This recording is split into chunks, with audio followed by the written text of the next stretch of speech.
My name is Kim Serro, and my mistakes do not define me. For a long time, I didn't believe that that was true. When I was 15, I was taken from my mother's home and went to live with an aunt and uncle. I was engaged to be married when I was 19 years old and got pregnant before I was married and decided to have an abortion. And less than a year later, married, I became pregnant, and we became pregnant. Excited about that. At 22 weeks, we lost our child, a girl, Megan, and I was certain that God was punishing me for that huge, huge mistake that I made. It pulled our marriage apart, and he turned to drugs, and we wound up getting divorced. And less than 2 years later, I found myself pregnant and not married. Having a child, very, very hard pregnancy. I thought again I was still being punished, and any minute then I was going to lose that child. I had to be on medication to carry the pregnancy through. The baby tried to, I was in labor, and the baby tried to come out, be born, when I was only 4 months pregnant. So I was certain God was doing that all over again. Here I was paying for that mistake again. The whole time that this was going on, I was serving in my local church. I was church secretary. I was teaching Sunday school. I was praying daily. I was worshiping, but deep down inside, even though I was encouraging others and speaking faith, I was sad and I felt like a failure. And I couldn't tell anybody because I was in ministry. So I just continued on that road. I did step out of ministry when I became pregnant and wasn't married because it was the right thing to do. But I still knew it was my fault, that I had suffered this, that I had caused this, that I was never going to be any better than that. I was going to be just like my mother, one child after another child with a different name and a different dad, and there was no way I was going to get out of it. I had a lot of people stand by me when I had my child and I wasn't married. I was threatened to have an abortion by the baby's father, and I refused. My life was threatened. I had to leave my town. I had to go into hiding, go and live with family members until the baby was born, actually till 8 months after the baby was born, until I felt safe. And I have an awesome son. So I struggled with being a first-time single mom. I met someone and I got married when Matt was 5. And he was not a good man. He was very mean. And the marriage didn't last as long as the pregnancy lasted. And I had David, and I was alone again with another child. Again, I made another mistake. And again, I was following in the footsteps of some woman that I could not forgive. So I continued to fight and continued to seek God and continue to rededicate my life again and continue to start over. It was like you're saved and the old man dies, but you dig up that corpse and you put it on your back and you carry it around with you. And that's what I was doing. I was digging up that corpse every time I would dig up a mistake, and I would put it on my back, that smelly, stinky, rotten life, that rotten corpse, those things that God had already forgotten about. And I was dragging them around on my shoulder, weighing me down, reminding God about it, and asking him to help me with it when it was already gone.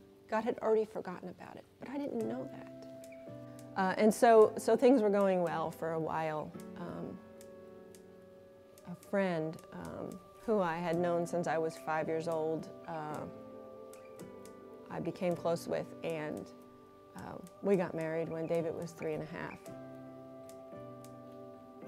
Even though I committed to being married to Jesus, it was lonely raising 2 boys on my own. And so I got married again to someone who I had known since I was 5 years old. And we were married for 18 months. It was happy. It was good. We had a baby girl 9 months to the day after we married. He prayed and he asked God for a girl. And He died when she was 4 months old, almost 5 months old.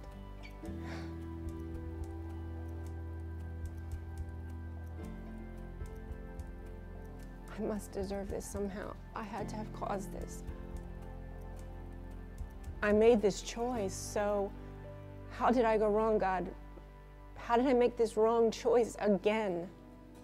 I told God everything, even though He already knew it. It was like I was keeping secrets from Him, but I wasn't, because He already knew it. But it was then that I realized how magnificent He was and how worthy I was through Jesus. There are no conditions on His love for me. If I make a mistake, He still loves me. It was something that happened over time. It didn't happen overnight, but that revelation was what started it, realizing that I was not a mistake.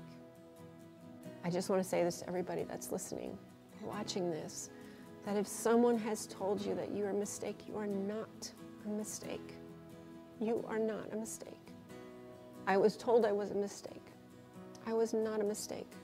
God knew me before I was born. My name was written in the book of life before the foundations of the earth. He knew me. He knew I was going to be here. He knew there was a plan for me. I was running my business, and Pete, my husband now, number 4, everybody jokes about it, that's okay. He was working with me, for me, and suddenly we fell in love. I didn't want to go there. There's nothing that I want. I did not want to do that. I just wanted to be with the Lord. I didn't want to go there. I was afraid. But God had a different plan.